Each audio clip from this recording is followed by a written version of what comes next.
lecture. And our lecturer or conversationalist is Helen Clarke, who I will introduce a little later. There are 360 people attending this lecture from all around the world, so we hope that what we say will make a major contribution to peace-building discussions for the 21st century. And we have an excellent speaker and an excellent group of panelists that I'll introduce now. But before I do that, at about 5:30, we will have a Q&A session. And for those of you watching from home, at the bottom of your screens, you'll see a little icon that says Q&A. If you want to ask a question, you have to write your question in there, and then Helen will answer it, or if you want to direct it to any of the other panelists, they'll answer it. My name's Kevin Clements, and I'm the chair of the Baxter Trust, and it's a great privilege to have Helen Clarke here to give the 8th Baxter Peace Lecture, which, as you know from the publicity, is actually a conversation. Helen really needs no introduction to most of you. She's one of New Zealand's most formidable politicians. She was chairman of the Foreign Affairs and Defence Select Committee in the 1980s and played a major role in our anti-nuclear policy. She became a member of the cabinet in 1987 and then was deputy prime minister. And her other major achievement is that she's New Zealand's first elected woman prime minister, and she also led the Labour Party to 3 election victories. Her government opposed the US and British invasion of Iraq, and then after she left politics in New Zealand, she was a very admirable administrator of the United Nations Development Programme. So welcome, Helen, to this webinar. The 2 people that are joining me in asking questions are Ingrid Leary, who's a New Zealand politician. She was elected to the Taieri electorate in this last campaign. Prior to that election, she was a parliamentary press secretary, university lecturer and broadcaster. She set up the journalism school at the University of the South Pacific, and she received a New Zealand Special Service Medal for her broadcasting work in the aftermath of the Indian Ocean earthquake. She's also on our the Foreign Affairs Subcommittee and in the Ethnic Caucus in Parliament, and has earlier served in the British Council and has a very wide-ranging interest in the Pacific and in foreign affairs generally. And last but not least, Robert Patman is one of New Zealand's foremost international affairs commentators. He's been head of department at the University of Otago and directs and co-directs the Foreign Policy School, is often called upon to make comments about international affairs and international events, and has published about 11 books on international affairs. So we have a very wonderful and robust team of speakers and discussants, a robust team of speaker and discussants. And so without any further ado, I will pose the first question to Helen, and then we'll move on from that. So I first met Helen when she was a very long-haired anti-Vietnam War activist. And so I'd like you to reflect a little bit, just to sort of give everybody some biographical detail on your evolution as a peace builder from anti-Vietnam War activist to anti-nuclear campaigner to the leader of the opposition, prime minister and then administrator in the UNDP. And what were the similarities and differences in your approach to peace building, and what were the long continuities that you brought to each of these positions and their peace building roles? Well, great to be able to contribute to the Archibald Baxter Memorial Lecture Series. And sorry, it's not a lecture and it's not in person, but this is the best we can do in the pandemic age. I think our attitudes and our values are very much a product of a lot of different influences. And I've often reflected on the fact that my generation of New Zealanders grew up with family members who had served in World War I. Indeed, I had a great uncle by marriage who served in the Boer War, as we called it then, the South African War. And of course, my parents' generation was the World War II generation. Now, these wars inflicted incredible casualties and death toll on New Zealand, and I grew up knowing those stories. And my grandmother's hall was always 2 very fine portraits of my grandfather's two brothers who didn't come back from World War One. One died in Gallipoli and one died of the flu in camp. And there were two other great uncles in other parts of the family who died. My grandfather was a veteran of the Somme and probably survived because he was gassed a few weeks before the end of the war. So, you grew up with this in your background, the stories of the people who never came back. World War II, I had an uncle by marriage who was a prisoner in German prisoner of war camps, captured in North Africa. I had my father's older brother who served in the Solomon Islands and came back very ill with malaria and probably other issues as well. So this was the family background. I grew up thinking that war was pretty tough, and I didn't like it at all. So when I went to university, I naturally gravitated to what was going on at the time with the protests against the Vietnam War, the protests against the nuclear weapon testing in the Pacific. And I was part of a generation that questioned the direction that New Zealand had taken. When there was a war on, we tended to have our hand up first. We managed to declare war on the Germans in World War One before the British, as I recall, because of the time zone issues. So I came into politics with a very skeptical view of all this and thinking you really need good reason to be sending people offshore. I often think some of the most devastating displays you can see in our museums are those ones which have a map of New Zealand, and when you touch the interactive map, all the lights go up as to where the casualties were in World War One. There wasn't a hamlet untouched by it, and that certainly affected me as a young person. So I came into politics with that background, as leader of the opposition with that background, and then as PM. And of course, as PM, we had to deal with the aftermath of 9/11, then the American excursion with very few friends into Iraq. We had to take stands on these things. And I often used to say on the campaign trail to young people that to your generation, Iraq is what Vietnam was to us. And that as someone from the Vietnam War generation, there was no way on earth that I would lead New Zealand into an adventure in Iraq, which had no sanction or cover from the Security Council. I went on to UNDP, and UNDP was very much, an organisation that was into looking up what were the drivers of conflict, what were the issues that were stopping countries developing peacefully. So I brought that perspective from New Zealand into that kind of work as well, and happy to say a little bit more about that. Okay, Robert. Helen, thank you very much for that. The question really burning in my mind is how you understand and characterize, if you like, the global environment, because sometimes it's depicted as being binary, that is between the United States and China, the great powers who shape the world, or do you see it as being in international transition? And if you do see it as the world being in a major transition, do you believe this transition will ultimately lead to a more peaceful international order, or in fact a less peaceful international order? The former Deputy Secretary General of the UN, Jan Eliasson, who's a veteran Swedish diplomat, used to say, "I'm an optimist, but I'm a worried optimist." So I think that's the approach I take to this question. Look, I grew up in the era of the Cold War, when the dynamics between the United States and the Soviet Union were obviously, very, very toxic, shall we say. And then we went through that period of the collapse of the Soviet Union before Russia began to, reform and reassert its geopolitical ambitions. And alongside that has come the rise of China, and that's the major transition. And it's probably fair to say that in human history, the rise of a new power in the bloc has never been without its tensions and challenges. And we see all that played out now.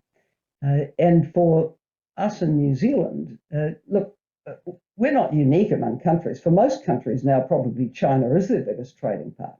that's the size and power of the Chinese economy. So while in modern Western democratic societies there are going to be things, and perhaps quite a number, about Chinese policy and treatment of people that we can't abide, nonetheless we have to deal with the real world of China and also the economic force that it is. And I'm inclined to think that if we think that China can be remade in the image of the West, we're dreaming. This is a futile quest, particularly if it's trying to be enforced by outside pressure. So I think we need, in this transition to a new order, we need to be getting the diplomacy handbook out again and looking at how we work through differences while also identifying what is in our common interest. And clearly, many things are in our common interest. I mean, if we're going to have future better responses to pandemic, we'd better get China on board with that quest. If we're going to deal with the climate crisis, we'd better have China on board with that quest. If we're going to deal with biodiversity, the state of our oceans, the end to global poverty and hunger, trying to have more preventive action against conflict, China's a player in all of this. So if we reduce relationships to slingshots at China, I don't think this is very productive. And this is what concerns me, that the tools being employed now in this transition are I think somewhat counterproductive. I mean, that would probably lead me to make an observation about this new agreement that Australia, the UK and the US have entered into. It's got the most ghastly acronym. I think we'll call it AUKUS. That's what it seems to be. And I'm so glad it's not AUKUS NZ. This is not a club to be in, because to me it's a bit like the last gasp of the imperial Anglosphere, to be proclaiming that somehow it can be a force for peace in the quote Indo-Pacific, the lingo of the day. I can't see that this is really very constructive. And when you end up with an initiative like that simultaneously alienates one of Europe's great powers, France, you have Indonesia cancelling a prime ministerial visit, you have the Malaysians up in arms, the rest of ASEAN not saying much, but looking and saying, what is this? And then, of course, the issue of China, which will see it, and I think with justification, as aimed at it. So I don't think this transition is being handled terribly well, if I could put it that way. Ingrid. Thank you. Yeah, Helen, you've mentioned the Security Council. You have mentioned behaviours that perhaps don't sit with our New Zealand values. And you also mentioned diplomacy, but I guess at some point there needs to be accountability. And so my question really, given that you've worked inside the UN, and I have seen firsthand the fantastic work the UN can do in places like the Pacific, but with the veto through the Security Council, is the UN fit for purpose these days in order to be able to hold countries to account, or what other mechanisms might we need in order to be able to bring behaviours into line with what we might find acceptable or aligned with ours? Well, we're not going to get that kind of response from the Security Council as currently configured. It hasn't, to date, been able to do anything sensible on Myanmar, and it's struggled to do anything on the Tigray conflict. It struggles on Yemen. It struggles on many things because behind actors in conflicts, there's generally other actors who are supplying or encouraging or giving cover, and all of the above apply to countries that should be at the focus of attention of the Security Council.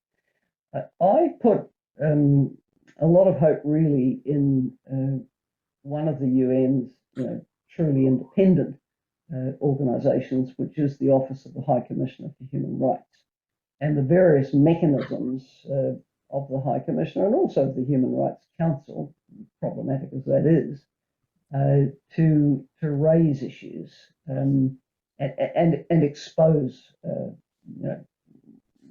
serious human rights abuses. I think the universal periodic review process that the Human Rights Council undertakes is a good one. I was involved in that not only as PM when the Cabinet would see the report which New Zealand would make against that periodic review, but at UNDP we used to assist countries to prepare their reports and try to engage civil society, even in environments where civil society struggled to be recognised or be able to operate freely. So I formed the impression that the Universal Periodic Review was really pretty positive. I think that the special rapporteurs can do very good work, and the High Commissioner herself or himself can also use the independent power of voice to the full. I must say I'm a little concerned that the Office of the High Commissioner for Human Rights agreed to do a joint investigation in the case of Tigray with the Ethiopian Human Rights Commission. I don't think this is the right course at all. I think it's very important that the independence of the office to undertake investigations on its own account and not in cooperation with the National Human Rights Institution when it's the policies of government forces which are at issue. That's a line that's been breached in my opinion. But nonetheless, the best tool for accountability we have on these kinds of issues are the human rights mechanisms. Following up on that, if I might ask a question now, Helen, the Secretary General has just come up with a new common agenda for this session of the UN, and he's hoping it'll hasten progress on the SDGs and engender more global solidarity and new social contracts between citizens and peoples. How effective do you think that's likely to be? Is it simply a rehash of a lot of the old aspirations which we had a few years ago, or is it something new? And will this common agenda really help the UN deal with climate change, pandemics, and a close linkage between the development and peace-building agenda? Well, my attitude is that we have to back it. The General Assembly called for it as an outcome of the 75th anniversary of the founding of the UN. And the Secretary General has gone away, and I understand there's been a lot of consultation out to the wider world. I haven't followed the way they did it, but if they did it the way we sort of did backup consultations for the SDGs, there's probably been online consultation and engagement with civil society. I understand the member states feel they may not have been consulted enough, but their opportunity is now, because the report is going to have to be, picked up and taken forward in some way. I think what Antonio Guterres is trying to do is reboot multilateralism, which has been at a very low ebb. The Trump era was very difficult and contributed, I think, to greater polarization. Now the new administration, the US, the Biden administration, has very much come with the message we're back at the UN, and it's fair to say they are back at the UN and playing I think a good role there. So the time is right to try something like this, although of course it comes against the background dynamics of the US-China debate, US-Russia, many complexities there. So what he's calling for is a summit of the future to be held in 2023, which would be preceded by a lot of consultation and events. And I think in New Zealand, we need to get in behind that, probably through the UN Association branches here, maybe international affairs, maybe professors of international politics. I mean, we need to see what would we like to see at such a summit, and like to see our own country saying there. Antonio has also put on the table the idea of a 2-yearly dialogue involving the G20 finance ministers and ECOSOC. And that's been around for a while. He and I have discussed that or led discussions on that kind of idea at the UN Chief Executives Board years ago. It's trying to get the UN back as a forum for more serious economic discussion and not see that gravitate off to the 20 countries who represent 85% of the world economy. The UN's always felt cut out of that. So I think that's a good initiative. There's another initiative in it, which is to convene a World Social Summit, I think, for 2025. Now, that is something that the Club de Madrid, a grouping of democratically elected former leaders, which I'm part of, had pushed in the consultations on this common agenda report. And we feel that because in particular, the human development goals and the sustainable development goals are in such a shocking state, progress knocked for 6 by the pandemic, but it wasn't great before that, that the time has come to sort of go back to the spirit of the Copenhagen Summit of 1995, which was led by Juan Somavia, who was the Chilean permanent representative to the UN in New York at the time, later served 4 terms as head of the ILO. Go back to that and see if we can breathe new life into the UN's leadership on social policy and human development advances. So look, as I say, all things considered, we have to back it. It's a well-researched and put together paper. Look, if we just take the attitude of, more words, nothing will happen, well, nothing will happen. I think we need to mobilize civil society and broader constituencies advising governments and active in international affairs and development debate around the world to get in behind this and see if we can make the best of it. Great, that's a very optimistic statement for all of us to rally around. Robert.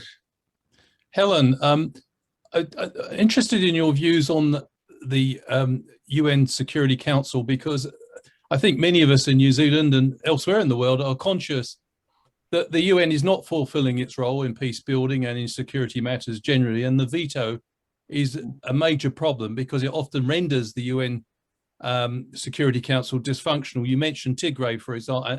The UN Security Council often very slow to respond to crucial developments because one of the parties has a political stake in the outcome.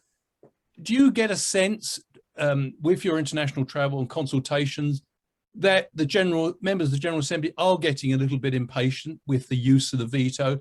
And what do you think is the way forward? How can we get the permanent 5, who have a privilege that no one else does in the UN organization, how can we get them to either circumscribe their use of the veto or in fact consider getting rid of it? Well, I suppose it's an old maximum that those who've got power don't give it up without a struggle. But I think you're right, the UN General Assembly is a bit fed up. And for example, on Myanmar, the UN General Assembly passed a pretty strong resolution. And, the sort of resolution you'd like to see coming out of the Security Council, but because the Myanmar junta has protection there, it hasn't come out.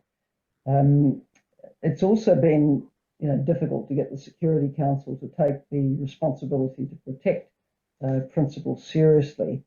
And I think actually responsibility to protect was a terrible setback when the Security Council did agree to act on the issue of Libya, when the former President Gaddafi started threatening to kill everyone who opposed him. And that then turned into a regime change exercise by Western powers, and arguably has made it a lot harder to get consensus on the Security Council when there is a need to intervene to protect populations. I think I'm right in recalling that there is in the UN Charter a review mechanism, a review conference mechanism. And there has been some discussion over the years as to whether there should be initiated a conference to review the Charter. Now, of course, you go down that road with some caution because you don't want to end up with something worse. And if you think, of another parallel document, the Universal Declaration of Human Rights. So I think many of us feel you'd never get such a declaration negotiated now.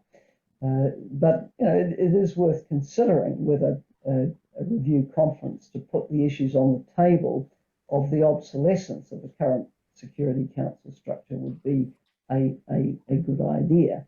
Look, the attempts to reform it have obviously gone back for years. When I was PM, we debated at the Cabinet External Relations Committee what our stand would be on the proposal to expand the council by 4 permanent members, namely Brazil, India, Japan, and Germany. And then as part of that package, there would have been 2 permanent seats for Africa and 1 for Eastern Europe. It became a Christmas tree, really, and never went anywhere. And one of the reasons it never went anywhere was because few were prepared to see the veto power given to new permanent members, because they thought that would make it even harder to get agreement on anything. So it is like trying to solve the Rubik's Cube. But again, you're not going to get to reform by one swing of the wheel. It needs some process, some considered mechanisms, and ever a long, slow, deliberate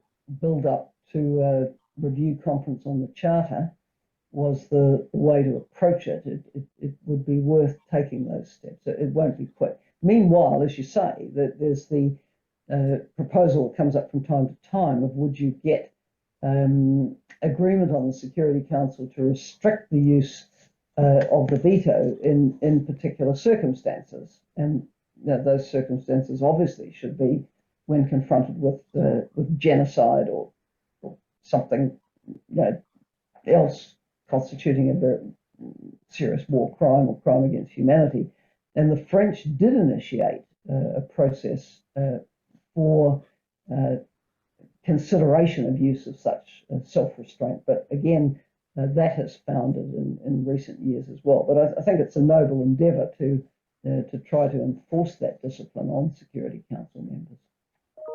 Ingrid. Yeah, we've talked about Myanmar, and Afghanistan actually in particular has kept the Foreign Affairs Select Committee very busy, and MPs as well. And I guess wearing my New Zealand Parliamentarian Women's hat, I'm really concerned about the reports coming out from Afghanistan about women not being able to go to work, not being able to go into tertiary education and so on. And I'm wondering at what point with regimes such as in Afghanistan and in Myanmar, is it acceptable to have managed dialogue to deal with these issues, or is it never acceptable to recognise an illegitimate regime, in your view? Well, if we take the New Zealand position, certainly up to and including my time as PM, and I haven't researched whether it's still the same, but we never gave recognition to anyone. We said, infer from our actions what the state of our relationship with a country is. So we didn't issue statements of recognition, and I'd be very surprised if we did in this case. But look, everything we thought would be bad about the Taliban is bad about the Taliban. Let's add to your list, Ingrid, that they haven't allowed girls to go back to secondary school yet. Some brave universities have been holding classes with a curtain down the middle, separating the men and the women, which is, of course, ridiculous. So it's bad, and there's also some indications that if you like, the worst elements within the alliance, which is the Taliban, the Haqqani network, of course, have pretty much the upper hand, and they're in charge of internal security and so on. So what to do? I mean, the UN emergency coordinator has been there, emergency relief coordinator Martin Griffiths, very experienced US diplomat who has been a special envoy in Yemen and a good man. And the Security Council did pass a resolution on Afghanistan, and it basically said to the Taliban, if you want to be able to deal with the international community, you have to guarantee safe passage for those who wish to leave and have visas to go somewhere else. You have to allow humanitarian access, And you have to uphold human rights, including for women and girls. Well, the last one obviously would not really be in their nature. And we're still waiting for the safe passage, aren't we? I mean, we have a list of, I think, 250 to 300 people who will have visas to enter New Zealand. We haven't seen them on a plane yet. And again, the Taliban will be bargaining over this. Well, what do we get for letting you fly a plane in and take people out? So it's extremely difficult, but there does have to be dialogue at the appropriate level around these issues. So it's good that the Emergency Relief Coordinator from the UN went. Dr. Tedros actually messaged me from Afghanistan last night. It shows the internet's still working, at least in his accommodation. I mean, he's gone because the health system's in collapse, and they have a runaway COVID pandemic on top of all the normal health challenges of one of the world's poorest, least developed countries. I think I also saw that Peter Maurer, former Swiss ambassador of the UN, who's now the head of the International Committee of the Red Cross, has also been. So at that level, there's a lot of action. Now, UN Women very bravely decided not to withdraw all its international staff. It has stayed and kept the door open in Kabul, and it's advocating like crazy for women and girls. UNICEF is there. World Food Programme's there. UNHCR is there. The UN agencies particularly in the humanitarian sphere, and UN Women advocating for women and girls, that they're standing and trying to deliver. I think that's where we have to focus our efforts at the moment, because this population of Afghanistan is somewhere between 35 and 40 million people, of whom somewhere around half, UN says 18 million, are in need of urgent humanitarian assistance. This is huge, and so regardless of what we think of those who for now hold power in Kabul, we can't desert the people of Afghanistan. I sometimes think, we obviously put a lot of attention, global media attention, on the refugees and evacuees, and they need to be supported, including here. But most people can't evacuate or leave. Most people are stuck there with, again, one of the world's worst regimes, looming famine, and a lot of other humanitarian challenges. So let's focus on that level too, the people who can't leave, are left behind. Helen, you made an absolutely brilliant decision not to join allies in the war against Iraq. Do you have any regrets about committing troops to Afghanistan? Well, I usually adopt a no regrets attitude to life, because I feel you made the best decisions that you could with the advice that you had at the time. And of course, hindsight's always a wonderful thing. I think that the quest to rid Afghanistan of Al Qaeda was the right quest. And let's not forget that 2 New Zealand citizens died in the 9/11 attacks as well. But we did send the SAS 3 times. Then the Chief of Defence, Bruce Ferguson, advised me and the Minister of Defence that he would not recommend sending them again. He said the job that they were sent to do is over.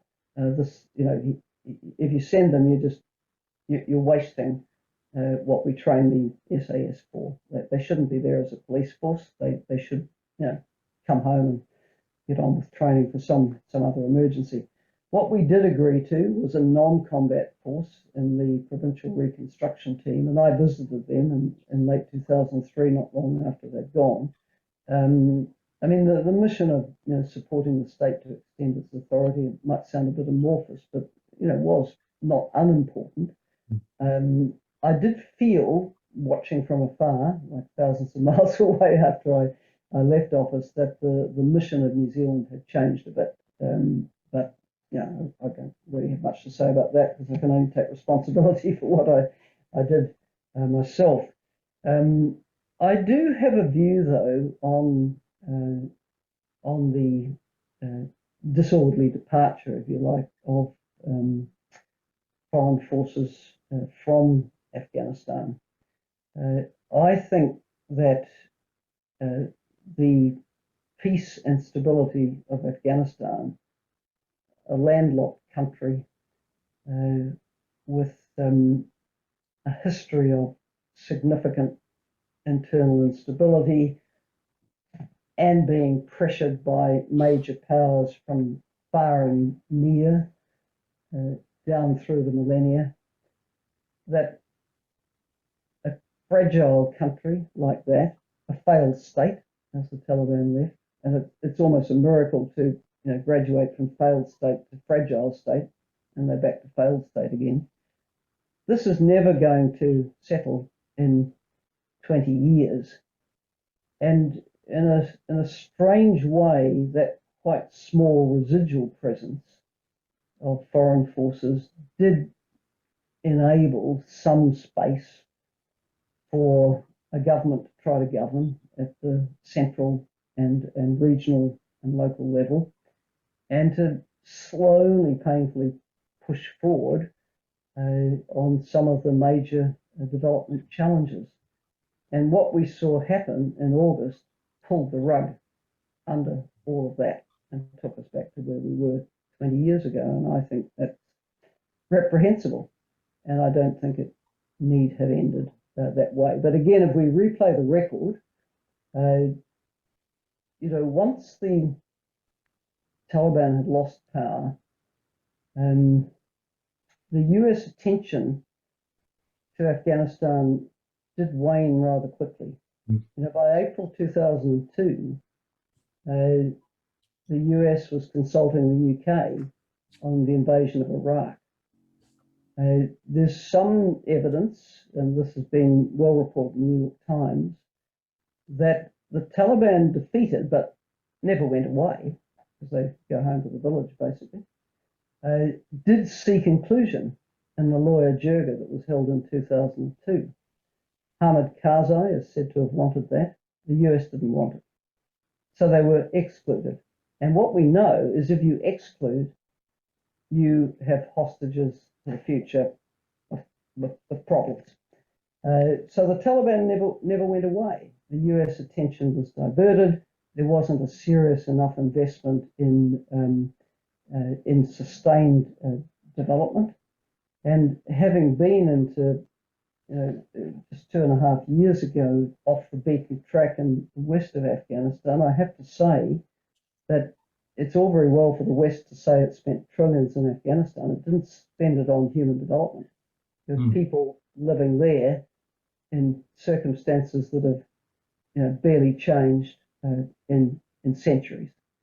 And in that kind of environment, a fundamentalist movement like the Taliban will get traction. It never went away. But towards the end of my time at UNDP, it was conventional wisdom that the Taliban controlled at least 60 to 70% of the country. What they couldn't do was hold towns and cities. They would sort of roll into town on the pickup trucks, kill the police commander, put the flag up, take the YouTube video, tweet about it, and then when the army finally got around to coming, leave town again. And what the signalling at the start of the fighting season this year did, that the foreign forces would be gone by the end of August, was really an open invitation to grab as much territory as you could before they went and established new facts on the ground. And that, actually, the way it played out was more spectacularly successful for them than they could ever have envisaged. So books will be written about this, movies will be made about it. I envisage the Hurt Locker equivalents in the next year or so. But as I say, for the people left behind, the upwards of 35 million, it's a pretty grim outlook. Thank you. Ingrid. Just turning to something completely different, I guess. If we look at the direction that technology is going and the threats that now are upon us, not just geopolitical ones, but technological ones, what's your view about how we mitigate the risks of autonomous weapons and what we can do as a little country in the bottom of the South Pacific to perhaps lead some dialogue or lead some action around securing our future? Because the reality seems rather alarming in terms of what people can do across the world with these weapons. Well, this is not something I've had time to research, but I am very worried because, we have a history, as a world, particularly in this century, of negotiating different kinds of treaties and conventions to control types of weaponry. And for New Zealand, one of the great causes of my generation has been, to pursue, the prohibition of nuclear weapons. And didn't we get a rather nice UN General Assembly convention negotiated? We've seen the Ottawa Convention on landmines. We've seen chemical weapons convention, still rather weak biological weapons international law. In the nuclear arms treaty architecture, there's been a lot of treaties between what was the Soviet Union, US. Sadly, the Trump era began to demolish a number of those, and they need new life breathed into them. And then, if you look at the whole issue with Iran, it's been about trying to see that there's not a nuclear capacity. So the world's got form on at least trying to get effective arms control international legal instruments in place. And what you're alluding to, Ingrid, is a whole new area that's really, it's a free fire zone, right? Whether it's the use of AI, cyber attacks, drone attacks, lethal autonomous weapons, we don't have effective international treaty control architecture at all. And it leads me to make a comment about this shocking drone attack sent from a bunker somewhere in the US, one assumes, if not a ship offshore, that was said to be dealing to a suicide bomber from ISIS-K near Kabul airport, and instead killed a local aid worker and another, I think, 9 or 10 members of his family. It reminded me of the Eye in the Sky movie, a brilliant British movie of 2015 with Helen in it, which showed the discussion going on behind the scenes of the people who sat operating the drones as to whether they should go after the reported presence of an al-Shabaab commander at a certain time, because that was the time a little girl went to collect water from the well. Well, in the end, the little girl collecting water from the well was killed. And it's not fiction, that film, right? It's really describing the kinds of decisions that people are making with this remote warfare, which completely distances them from the object of the attack. So I think it's deeply worrying, and I think we need a lot more discussion. Maybe something the UN's disarmament affairs people could, with encouragement, give more attention to. And Kevin, if I may, just a supplementary on that, perhaps not as dramatic, but cyber warfare. We've seen cyber attacks happening more and more frequently. How worried should we be, and what should we be doing to secure ourselves from those? Well, again, not new. I mean, when I was PM, every day the sort of cyber protection wall we try to build was under attack for elements of basic infrastructure. And that will go on, and I'm afraid it's not always popular to say so, but bodies like GCSB have to be supported to help the various parts of the New Zealand government apparatus, commercial apparatus, university apparatus, whatever, to be protected against cyber threats. I mean, it's certainly a way to bring a country to its knees without firing a shot. Robert? Oh, Helen, I wonder if I could ask you about another trouble spot, Myanmar. In February, of course, there was a military coup there. And since then, the government has acted in the new junta has acted in a most repressive fashion. More than 1,000 people killed, many of whom were unarmed protesters, and more than 6,000 people detained. And they're being backed now by the Chinese and the Russians. And I just wondered what liberal democracies could do, given the fact that the military regime in Myanmar has such powerful backers who seem determined to support the government there. What can liberal democracies do to try to give voice back to the government that was displaced in that coup, an elected government, and the people that support it? Yes, well, I mean, I think it's obviously a terrible crisis for Myanmar, and it's a crisis for ASEAN. And I think, you know, while ASEAN had its conference and agreed on its 5-point consensus statement about what needs to be done, but hasn't had much success in the junta taking a great deal of notice of it.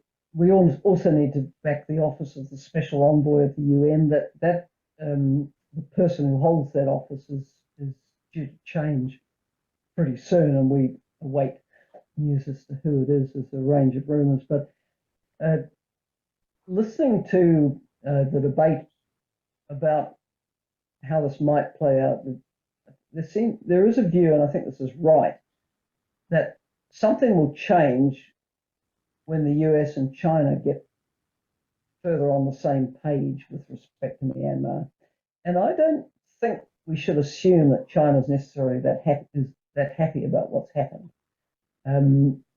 China had a good relationship with the state councillor Aung San Suu Kyi. I don't think they welcomed this. China doesn't like instability on its border. It may be a bit hoist on its own petard of saying, "Oh, we don't interfere in people's internal affairs," quote unquote. But I don't think it's that happy. Now, it has, of course, positioned itself alongside the new regime, but that may also give it, some scope for leverage. There is a Chinese business sector in Myanmar, and some of those interests have come under attack. So that starts to concern China. If there's more instability in the bordering regions of China, that disturbs it. So I think that the dialogue with China about Myanmar is extremely important at governmental level, at multilateral level in New York. I think just whatever opportunities we have through whatever the East Asia Forum is called these days, the ASEAN Plus arrangements. China, I don't think, is giving the regime a free pass. Yes, it's given some protection, along with Russia, to the junta and the Security Council, but I'm not sure it's overly happy. And I think, again, twin track diplomacy is important, and the kind of relationships our academic and think tank community have with China to really see whether it can support a move away from this. Meanwhile, as you say, Robert, a lot of people have been killed, a lot of people have been tortured, a lot of people are detained, a lot of people are displaced, a lot of people have fled to the border to try to find refuge. It's extremely repressive and distressing. The economy is in free fall. The humanitarian needs are great. The COVID-19 pandemic is running unmitigated, and it was reported in recent days that the health minister of the junta was refusing international support. I tangentially have a responsibility as chair of the board of the Extractive Industries Transparency Initiative, of which Myanmar was a member. Now, we suspended its membership very promptly after the coup because we had credible reports that the civil society part of the Myanmar EITI operation could not operate freely. But what we've observed is that, what I particularly observed, that I'm to speak for EITI on this, is that the junta actually has its own, financing supply lines. It controls a number of sectors of the economy. It gets a lot of revenues through now the companies it controls that are coming out of oil and gas, for example. Diamonds, construction, they're there. So it's not necessarily of great concern to the Myanmar military that the economy's collapsed, because they'll just see that as putting greater pressure on the people. I don't think it's a particular concern to them that people are going hungry, because that puts pressure on the people to, comply with their rule. So I think we're dealing with very, very cynical people. And I think that outside pressure is important. I think using all international instruments, including the ideally a threat from the prosecutor at the International Criminal Court of going after those who have carried out the kinds of crimes that it has the power to investigate. I think there's just got to be a lot of different pressures coming on to try to get some path back to acceptable government. That sort of reminds me about, how do you, as a former UNDP administrator and committed to multilateralism, how do you maintain momentum in relation to multiple crises which come on your plate simultaneously? I mean, we've already tonight sort of put on the plate, Tigray and Afghanistan and Myanmar and Syria and so forth. So how do you ensure that the world's attention isn't fickle? and how do you prioritize between all of these humanitarian catastrophes? Well, unfortunately, there's what we call these days the CNN effect, that, you've got 24/7 coverage, and then the next crisis comes along and they're off after that. Poor Afghanistan. While the West was evacuating people, we got 24/7 coverage. Once the last planes left, the attention had already gone to the hurricane in Louisiana. And we don't see Afghanistan leading the news much anymore, unless you go to Al Jazeera, based in Qatar, which has more interest in covering it. Similarly, Tigray never had the attention that it should have had. There's a list of war crimes and crimes against humanity that have been committed there that are as long as your arm. Crimes of war crime of using starvation as a tool of war, rape as a tool of war, arguably genocide, actually. The list is long, and yet you can't get Security Council action on it. Look, I have to say, while we probably feel we're in the middle of one of these perfect storms at the moment, with not only a huge number of conflicts, but all these other huge challenges, from climate change to pandemics to a long list. When I was at the UN, it was not dissimilar. There was a country that was internally combusting and creating extreme humanitarian need and suffering, by the week, by the month. So it's very, very difficult. And I think when, the UN, of course, is an Aunt Sally that everybody loves to bash, but I can assure you that the midnight hours are burned there as people wrestle with what on earth can we do? Yeah. What can we do that will make a difference? And if you have a Security Council that's so polarized it can't move, then you are reduced to being, the pleaders for humanitarian support. And we know that's not the answer. It's critical, but it's not addressing the drivers of the conflict. I'm wondering, Helen, would how much does trade play into this, values-based trade, and how can we use values-based trade to get the type of behaviours that are consistent with our values? Well, look, I suppose one of the problems I have with that is that if we only trade with those who have democratic values like ours, it's going to be a very small list. So I think that the issue is how we find ways of securing our own living standards. And let's face it, they're not that great for a lot of Kiwis either, particularly with the extreme pressures of the housing crisis and the fact that we're living in a pandemic, and even with wage subsidies, it doesn't enable everybody to put food on the table. A lot of small business in trouble. So, of course, every government has to have an eye to the economic security of its people and the viability of the country. But that shouldn't stop you using the other tools at your disposal in diplomacy and the power of your voice to be playing a role in addressing some of these extremely serious problems that the world faces. And we're in our common humanity, we want to be able to try to make a difference to the extent we can with our small size, present, voice and purse. Robert? Well, Helen's already touched on Tigray, which was my next question, and I'm also conscious there's lots of people who want to ask questions. So why don't I, give way and let things proceed? Okay, that sounds good. Although I do want to ask one final question, Helen. You as a woman have been an exemplary leader and role model for women. And Resolution 1325 was sort of intended to put women in much more active roles in relation to kind of peacekeeping, peace building, and so forth. What do you see as progress in relation to the numbers of women involved in these issues? And how do we make sure that more women are at the table?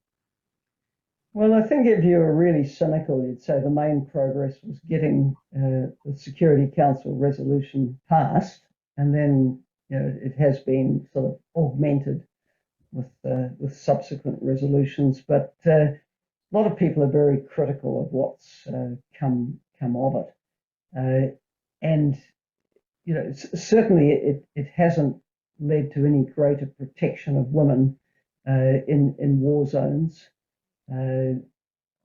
Or protection against sexual violence in conflict.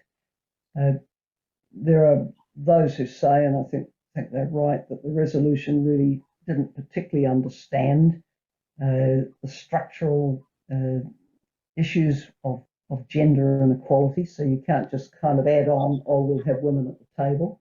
You have to look at what can you do to support the women to be able to come forward and participate in societies where their voices haven't been heard in the past.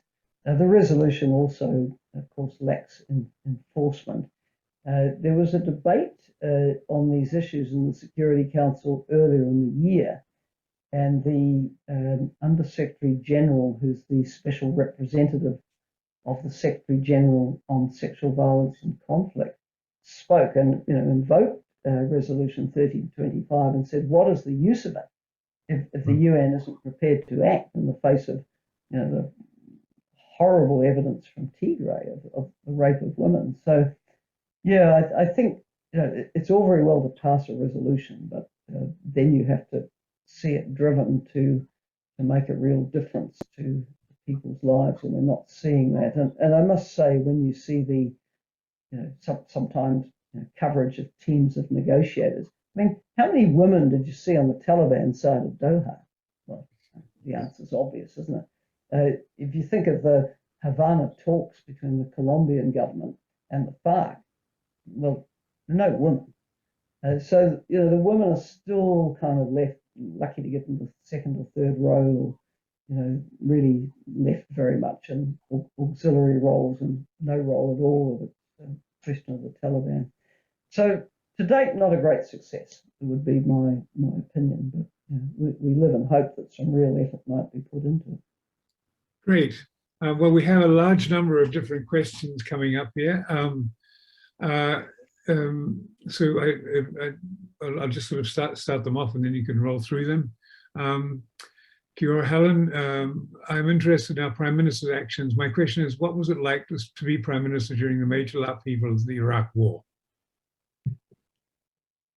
Yes, well, I remember it well because I became aware in the first half of 2002 that there was a serious discussion going on in London and in Washington, DC, about an invasion of Iraq, and it seemed to be, in a way, driven by those in George Bush Jr.'s administration who felt that his father's administration hadn't finished the job at the end of the Kuwait War. Often people say, did the New Zealand government come under pressure to participate? And I say no, because we made it clear where we stood. Okay. And as it began to heat up with the various discussions at the Security Council, because you'll recall that British Prime Minister Tony Blair kept saying he would prefer to have Security Council cover for the intervention. Not that the lack of it stopped him in the end, but we were actively networking with other like-minded countries at that time to say, this is wrong and the Security Council shouldn't approve this. And in saying that, it wasn't that we were giving any support or solace to Saddam Hussein's regime. It was clearly a dreadful regime, but I think I've been around long enough to know that it's best if a country's own citizens find ways of dealing with those regimes rather than trying to impose change from outside. And of course, the last 18 years has been a pretty shocking period for Iraq, as all the consequences of the invasion and spillover impacts ensued. So, I have no doubt that we made the right decision to stay out. And if you think of the little core Anglosphere of US, UK, Australia, Canada, New Zealand, well, we had one friend, and that was Canada, John Chrétien, who was Prime Minister at the time. But it didn't feel lonely because most of the world did not support the invasion and didn't think good would come of it. Great. Kia ora, Helen. This is Angus Noon. Do you think the prospect of New Zealand becoming a republic is sensible, and would you support a referendum? Well, I'm on the record as saying that I think it is inevitable that New Zealand will become a republic. But it's one thing to say that, then there's what is the mechanism. And I think it would need a lot of public dialogue. It would need a very long and considered process, because I would think that in order to change constitutional status, we would need to think in more detail about the constitutional arrangements, what sort of presidency would be involved. I myself would favour something like the Irish or Israeli style presidencies, which are very important in setting the sort of tone for the country, but the presidency sits above politics, a bit the way I guess we've positioned Governor Generals over the years. Obviously, the issue of the treaty will arise, and that won't be a straightforward or easy discussion either. There'll be a lot of debate about that. So, yeah, I think the debate now should focus on do we want a debate, and if we do, how do we want to conduct it? This is not a matter for one parliamentary term or two. This is quite a long debate, and I wouldn't rush it, but I would say that it's inevitable that the issue has to be raised, broached, addressed, discussed. You try to find a way forward. Okay, I have one here from Sean Kavanagh. The lawyer Polly Higgins, 1966 to 219, advocated for an amendment to the Rome Statute to ensure environmental destruction became the fifth international crime against peace ecocide law. Given that New Zealand has a duty of care to Pacific Island states facing sea level rise, shouldn't New Zealand support this initiative? What are your thoughts? Well, I think there is a basis for discussing such a crime of ecocide. One of the most shocking examples of such a crime, in my view, was the destruction of the buffalo on the North American plains, which literally destroyed the way of life and sustenance of indigenous peoples. And it seems that the buffaloes weren't really killed for meat or skins. They were killed to destroy the indigenous culture and, in effect, remove people to reservations and try and destroy a people. So there is a basis for discussion. Whether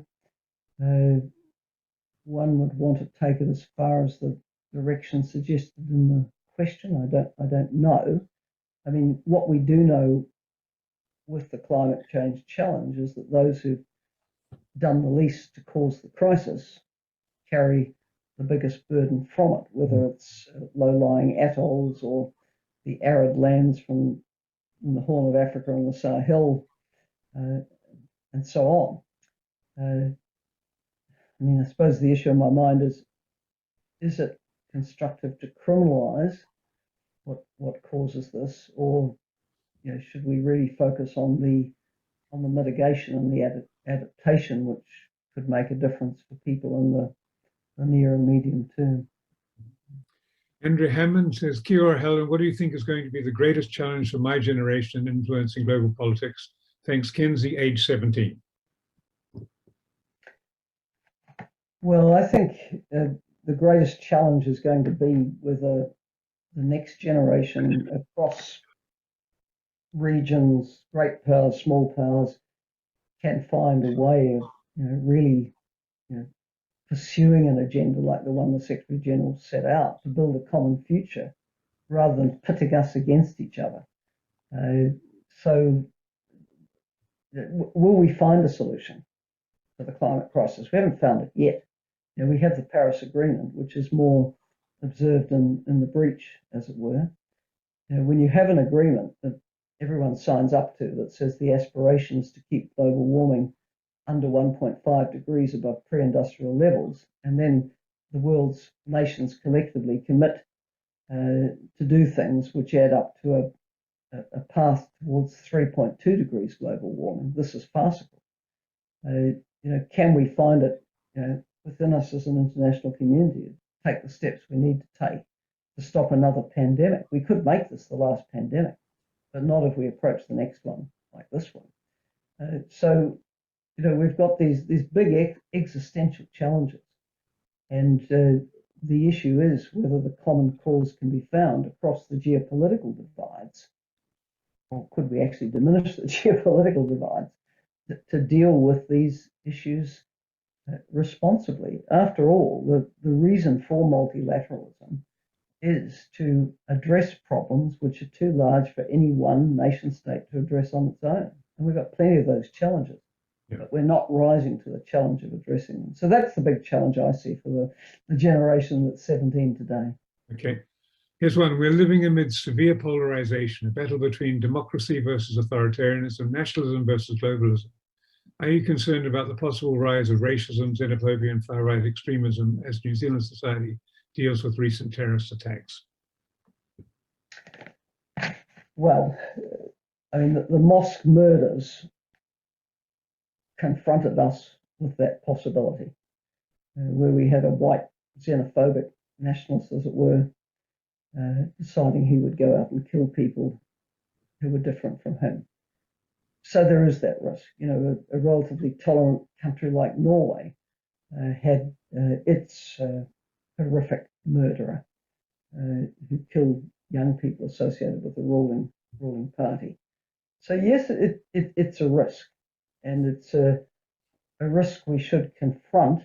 Not by investing mega bucks in internal security and surveillance, but in addressing what brings communities together rather than drives them apart. The New Zealand society has changed a great deal, particularly I would say in the last 30 years or so. Much more diverse, with communities of scale among the newer communities. But how much do we mix across those communities? I think we need to put a lot of effort from the community initiative level up to what the tone government set and the work that's done through ethnic affairs ministries, local councils, to show that we can live together as neighbours in our diversity. And you can make diversity a strength, but you need to invest in doing that. This is from Germana Barber, founder of Women in Action in Switzerland. Helen, thinking about democracies, could you mention the 3 top things, legislative or otherwise, that need to be implemented in order to substantially accelerate gender balance? Well, of course, there are a lot of countries around the world which still have laws on the law book which institutionalise gender inequality. So those need to go. In a lot of cases, though, gender inequality is stemming not from a bad law, but from just, culture, the way things have always been. And so you need to address that from within, as it were. I mean, one of the most critical investments, I think, is in girls' education, because education is empowering, gives girls as they become women, so many more options for the future, and then also the power and the voice to be advocating for something different. I think one of the biggest challenges is that of sexual and gender-based violence, which is a pernicious scourge globally, and including in our own country. We have worryingly high rates of domestic and family and sexual and gender-based violence. And that speaks to really very deep misogyny and attitudes towards women as chattels, that men can do whatever they like to. Fortunately, not the great majority of men, but a significant enough minority for this to be a problem in our society. And that, again, is not easily or quickly addressed, but it needs a lot of work done on it. So those would be the kinds of areas I'd be putting attention to. Okay. This is from Matt Brennan. The charges against Julian Assange criminalized publishing secret documents revealing war crimes and torture, according to many legal observers and press freedom groups. How vital is press freedom to peace, and what diplomatic solutions would you suggest New Zealand could take to stand for Assange, who the UN and Amnesty International are calling to be freed from arbitrary detention, and the UN Special Rapporteur on Torture is saying is being tortured? Well, I mentioned these special rapporteurs earlier, and they, I think, do have an important role as independent observers of what is happening. I mean, you do wonder when the hatchet can be buried with Assange, and not buried in his head, by the way. But at some point, could people move on? I mean, I do think that, you know, probably the information that's been disclosed by whistleblowers down through the 80s has been very important, and broader public's getting to know what is really going on behind the scenes. And should people, you know, pay this kind of price for that? I don't think so. So I'm not familiar with what the Special Rapporteur on Torture has said, but I'll certainly have a look at it. I mean, I felt that Chelsea Manning, for example, was, you know, really unduly repressed. And we have the young man whose name eludes me for the moment, who's still sitting in Moscow, having fled after dumping the tranche of documents. I mean, you know, the real issue really is the activities they were exposing, not their actions of exposure. Exactly. Shakil Shamal says, during your career, what was the most challenging decision you had to make in terms of conflict that was going on around the world? Oh, I think the most challenging was Afghanistan, because it was, you know, quite a big call to send the SAS there, and it had quite serious ramifications for the government. Labor was in alliance with the Alliance. Jim Anderton is the leader. Fully backed the decision, but there were many voices in the alliance against it, and I understand their reasons for that.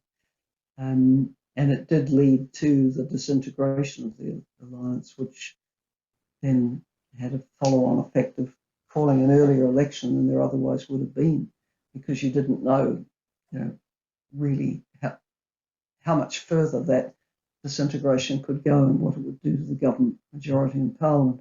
So that was a big call. Good. Marin Beren says, Kia ora, Helen, the Security Council has failed the Palestinians multiple times for over 60 years. What's the mood among members for a single state solution now the two-state solution has essentially been overwhelmed by Israeli settlements? Well, I'm one who wouldn't give up on the two-state solution, because what else is there? You know, that had, you know, broad international acceptability. Two states living alongside each other in peace.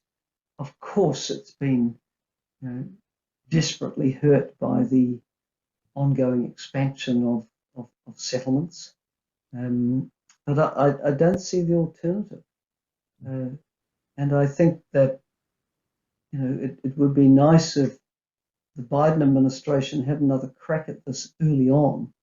What we've seen is for example, in the Obama administration attempts, or the Clinton administration, the attempts come much too late in the Democratic presidencies to get traction. And there must be at least a millimetre more space now in the post-Netanyahu era in Israel for at least broaching these issues. I think the UN has really been pretty much a side player in this. The action has been more US-Israel state of Palestine, and one would like to see the UN a bit more involved. But again, there hasn't been much room or space for it to get involved. Could the Biden administration change that? I don't know, but it is not even a frozen conflict, is it? It's an active conflict which deserves to be brought to an end in the interests of people of the two countries.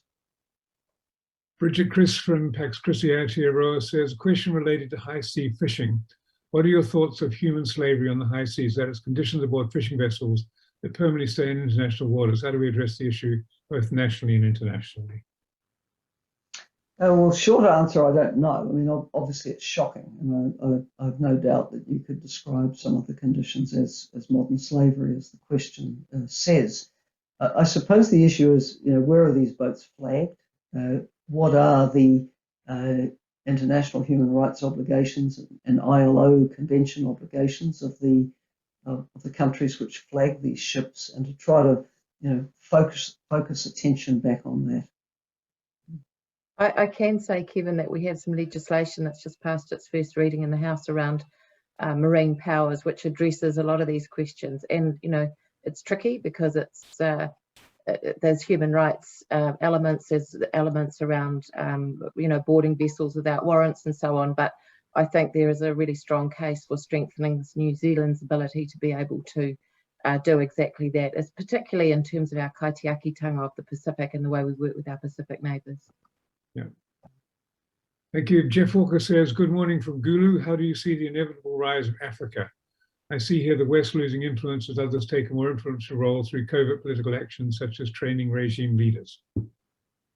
Hi, Jeff in Gulu, northern Uganda, where I think it's about 9:45 in the morning. Well, I think that Africa has been, in a sense, it's had the challenge of great powers from afar interfering in its affairs for centuries, and today is no different.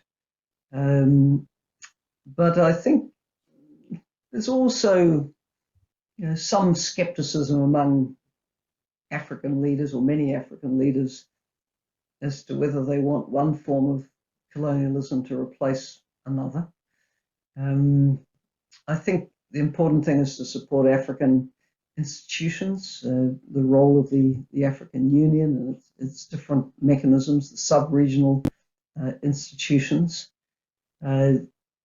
Also to support countries to, if you like, improve the tools of governance which encourage quality investment and not subpar investment, to get the organs of the state working in a way which enables adequate fiscal and other policies to be pursued, so that countries aren't constantly in a cycle of high debt and bailouts and high debt and bailouts. You see a number of countries in that predicament. But in essence, I think my approach is developmental. What can be done to support stronger institutions, better governance, addressing the fundamental problems of human development, responsible economic management, political freedom. There's a lot of tools that can be used to support countries looking for a way forward, as many are. And let's not think it's all gloom and doom. There are a number of bright spots, and one would like to see more. Okay, I think this question you've already answered in part. It's again on Afghanistan and an article you wrote in the ODT. And it said, you said 20 years wasn't long enough to change Afghanistan, and the US by application, New Zealand should have occupied Afghanistan for much longer, using the example of UN troops occupying the border between South and North Korea for nearly 70 years. Do you believe that we should have occupied Afghanistan for 50 years or more until their culture suited our ideas? No, and I haven't used the word occupation, but I think if you look at the Korean Peninsula, where there's never been a peace agreement since the armistice in 1953, what enabled South Korea to be at least have the space to start to improve its human development, and let's face it, been pretty successful with that, was that it didn't face an ongoing threat of invasion because an international presence stayed there. I think the international presence which enabled Afghanistan, as I said, to sort of slowly inch forward was not substantial, and I think to just pull the rug under it, as happened, has left Afghanistan in a worse position than before. So that wasn't sensible. As I said, you can replay the record and look at where the whole endeavour went off the rails, from the failure to include the Taliban in 2002, in particular the averting of the gaze to Iraq, the failure to mobilise sufficient investment in development. There's a lot of failures along the way, but just sort of upping stakes and leaving, I don't think was the answer. And I think probably this will be our final question from Angus Noon. Hey, Helen, do you think that China's current motivation to dominate the Asia-Pacific area could result in a war of conquest, and do you think that New Zealand would need to intervene? Well, I don't think that's necessarily China's ambition. As I said before, China is a rising power. It's a great power. It's got a large economy. It's built its military, but will it use that military for aggressive purposes beyond what it historically sees as its territory, marine or land? I think that the sort of hooping up of war talk in the Pacific is really deeply worrying, and we have to row back from this and look at how we all engage China in a way that's constructive, while acknowledging that there's very significant differences in how we treat people within national boundaries. So yeah, I'm concerned, and I'm concerned that the latest AUKUS AU-KUS agreement is a sort of a step in the wrong direction. It's clearly aimed at China, but it's ruffled a lot of feathers, sent a lot of concern around. Great. Before I call on Richard Jackson to issue a vote of thanks, I would just personally like to thank you and all the panel for the robustness of your answers and for sharing your own dilemmas and challenges as you've dealt with many of these issues, which are kind of quite critical to peace building in the 21st century. So over to Richard there to provide a vote of thanks on behalf of the Baxter Trust. Thanks, Kevin, and thank you so much, Helen, for your wonderful support of our trust, the Archibald Baxter Memorial Trust. Thank you for supporting our annual lecture and agreeing to give up your obviously very precious time to speak to us today. We really appreciate that. And thank you so much for your insights and observations that have obviously been informed by almost a lifetime of working at the forefront of politics and international politics in the area of peace and development and justice and so on. And you've given us so many insights and so much food for thought as we all get ready for dinner. And we really appreciate the insights that you've given us.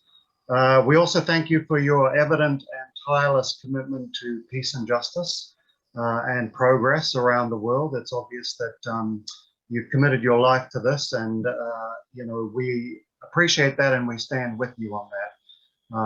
And we're glad that you're part of our community here in New Zealand that's working on these issues. And then lastly, I would just like to thank you for your, I would say, cautious and pragmatic optimism about the opportunities and possibilities for global peace and justice. And in particular, as Kevin mentioned, your optimism about the role that civil society can play. You know, we're a civil society group, and your audience here, they're civil society as well, and we're all committed to the same thing. So it's really, it really gladdens our hearts that you think we can help and we can play a role in the high politics of the world, you know, through advocacy and adding our voice and working locally and so on to help bring about peace. So yeah, thank you so much on behalf of the Trust for giving this lecture. And we really wish you well with your own foundation and the work that you continue to do. And I don't know if Kevin's going to do this, but just to remind everyone that we're going to be opening the memorial on the 29th of October at 2:30 at the corner of George and Albany Street. And we hope that many of you will be able to join us there for that. Back to you, Kevin. Thank you.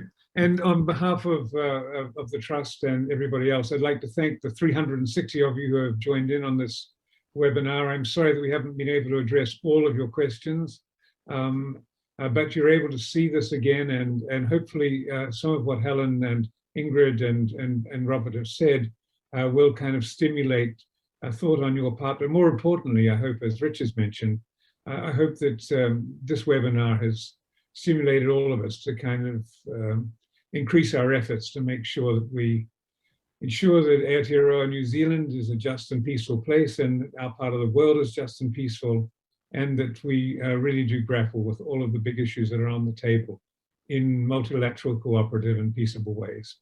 So once again, Helen, thanks for being there, and thank you, Ingrid, thank you, Robert, thank you, Richard, and thanks to the 360 of you who are listening in. I don't know how to clap in this sort of environment, but I will do so. Thanks all. Thank you. Good luck. Thank you.